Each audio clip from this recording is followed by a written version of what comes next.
All right, let's talk about Jalen Hurts, maybe his most effective day as a pure passer. I think, he hasn't been perfect in every game this season. I think he's having a really nice year and debatably a better regular season than he had last year, although last year he obviously had a couple of great games, including one where he got a Super Bowl MVP. Let's talk about, really from the jump, we saw an important play for the Eagles. They're going to go for it on 4th and 4. It's, do you want a long field goal? Let's just try and see if we can pick up 4 yards on this play. The Vikings are going to run a man coverage concept, and what's interesting is you see there's 3 players covering the middle of the field. Usually you'll have those 2 guys covering the middle of the field. One of them is a spy, though, on Jalen Hurts. So that's kind of what they're doing. So it's only going to be a 3-man rush on this play. And because of that, Hurts is going to take the snap, and Hurts doesn't love what he sees, but he's not afraid to stand in the pocket. Sometimes it goes wrong, but usually it doesn't, especially when it's only a 3-man rush. He sees this, he's paying attention, and you see him directing traffic, where he sees A.J. Brown, who, was not able to get open on his initial route, but, Hurts just says, hey,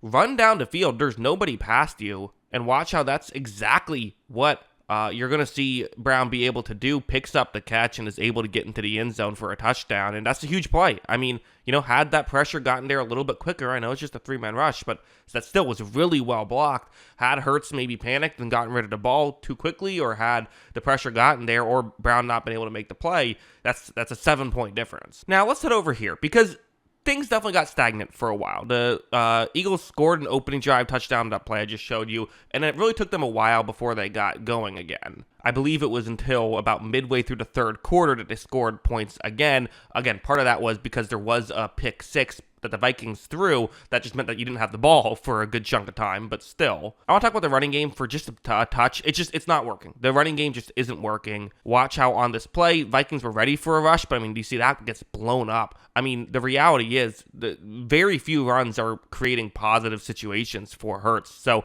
that's been one of the biggest differences between this year's team and last year's team. Last year's team, they were like putting up historic numbers. Saquon Barkley would have set the record for most yards in a season had they not already had the 1 seed locked, had they not already had their seeding locked up, the 2 seed locked up. He probably would have ended up breaking the record now. Like they're not getting anything going rushing wise. Also heading over here, I have a critique about this play, and I think sometimes it does factor into the coaching a little bit. You see that the Eagles, despite the running game not working, there's a chart you can look at that is when you rush in specific situations and how much over-expected and under-expected you run. And the Eagles are kind of running as expected, so which is, last year they were running a lot more than expected because it was so effective. But I think they probably should, at least until the running game gets figured out, go the other way and throw more than expected. This is a 3rd down and 5.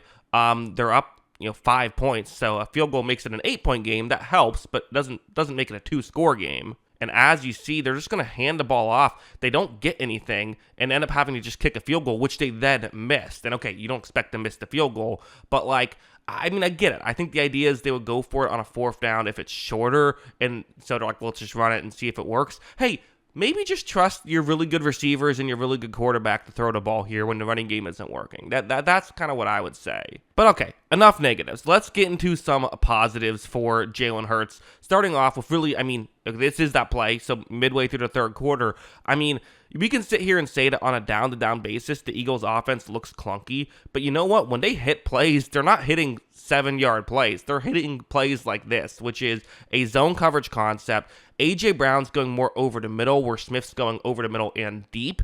And essentially the logic is there's a single safety deep for the Vikings. If the safety stays deep, you hit A.J. Brown over the middle. If the safety crashes in on Brown, then you hit Smith over the top. Watch as Hurts is going to take the snap. Usually the safety takes the deep shot. Here they don't, though. So now you see it's Devonta Smith, and he is wide open. He is beating the corner by a significant margin. And watch this beautiful throw from Jalen Hurts. They're able to pick up a touchdown on that play. Huge play there, because again, it was a 5-point game, offense stagnant. Like, what's happening? Well, now you're able to make it a 2-score game. Of course, the Vikings would kind of fight back, but it created some much needed cushion for the Eagles in that moment. And also something like this, I really think one of the real, positive attributes of what Hurts was able to do and how the Eagles were able to ultimately win this game was his playmaking. So a play like this is a 3rd and 15. Hurts takes the snap. There's going to be some pressure off the edge. So watch how he steps. It was an interior pressure, but it was kind of almost like the edge. It was to the outside. So Hurts steps up. Hey, interior pressure. Maybe try to get past it. The issue is if he runs forward, there is just not going to be space for him. He's going to get sacked, and they're going to have to punt. So watch him then go to the side, gets out of the pocket, and then he's going to throw, keep his eyes downfield, and pick up a big gain by Devonta Smith. Now, that set up the missed field goal situation that I showed earlier, where they ran the ball on a 3rd and 5. But, that's a great play to help set something else up. That's just tremendous. And again, that's the offense not working as designed, and Hurts finding a way to still make something good happen.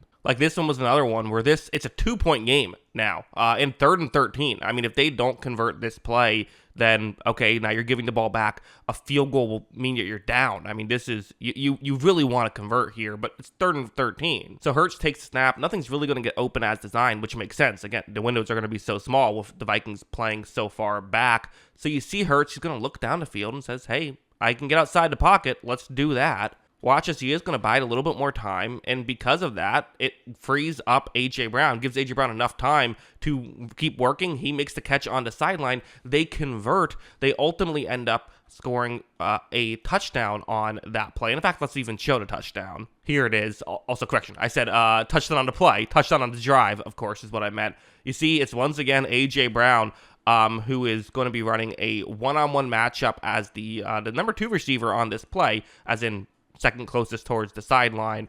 One-on-one matchup. Hurts takes the snap. He trusts his star receiver, throws it down the field, and as of right here, there is a window for this throw to be made because Brown did such a good job of getting the inside leverage. Watch, beautiful throw, and they're able to get a touchdown. Just incredible stuff. That puts them up 2 scores, which again, completely changed the dynamic of the game and really was, I think, I would say the second most important play of the game. It was not the most important play of the game because the Vikings would get a score to make it a 1-score game, and it would bring us to here. So this is going to be a huge play. So this is the 3rd down and 9. The Vikings are currently down 6 points. There's 1:45 left, and Minnesota has 2 timeouts. So if you convert here, you basically win the game. If you do not convert here, the Vikings have plenty of time to try and see if they can, get a game-winning touchdown because they're down 6. So a touchdown would give them the lead. You see on the screen, A.J. Brown is going to be the guy they're going to look towards because of course he is. And what's interesting is the route he's going to run. So he just ran a slant route on the most recent play.